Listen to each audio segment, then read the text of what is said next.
राधे राधे मित्रों, जय श्री कृष्णा। आज हम बताने वाले हैं प्रबोधिनी एकादशी। प्रबोधिनी यानी देव उत्थानी एकादशी महात्म्य। ये एकादशी कब आती है? कार्तिक मास के शुक्ल पक्ष की एकादशी को प्रबोधिनी एकादशी कहते हैं। इसका महात्म्य जानेंगे आज। श्री कृष्ण जी बोले, हे युधिष्ठिर, कार्तिक मास के शुक्ल पक्ष की एकादशी का नाम प्रबोधिनी है। इसमें भगवान विष्णु जागते हैं, इस कारण इसका नाम देवोत्थानी भी है। इसके महात्म्य की कथा ब्रह्मा जी ने नारद ऋषि से कही थी, जिसके हृदय में प्रबोधिनी एकादशी का व्रत करने की इच्छा उत्पन्न होती है, उसके 100 जन्म के पाप भस्म हो जाते हैं। जो इस व्रत को विधि पूर्वक करता है, उसके अनंत जन्म के पाप नष्ट हो जाते हैं। ये भगवान की प्रसन्नता का मुख्य साधन है। प्रबोधिनी एकादशी के व्रत से मनुष्य को आत्मा का बोध होता है। इस व्रत में विष्णु की कथा सुनते हैं, उन्हें 7 दीपों के दान करने का फल मिलता है। जो कथावाचक की पूजा करते हैं वह उत्तम लोकों को प्राप्त करते हैं।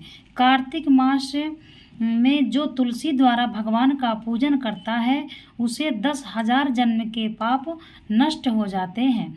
जो पुरुष कार्तिक में वृंदा का दर्शन करते हैं, वह 1000 युगों तक वैकुंठ में निवास करते हैं। जो तुलसी का पेड़ लगाते हैं, उनके वंश में कोई निसंतान नहीं होता। जो तुलसी की जड़ में जल चढ़ाते हैं, उनकी वंश सदैव फूली फली रहती है। जिस घर में तुलसी का पेड़ हो, उसमें सर्प देवता निवास करते हैं। यमराज के दूत वहाँ स्वप्न में भी नहीं विचरते।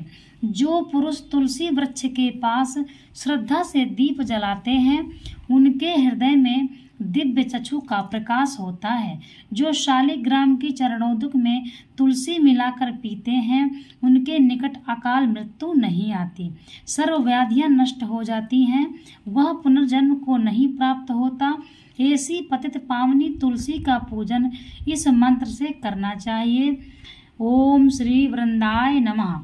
जो चतुर्मास या एकादशी में मौन धारण करे, उसे स्वर्ण सहित तिल का दान करना चाहिए।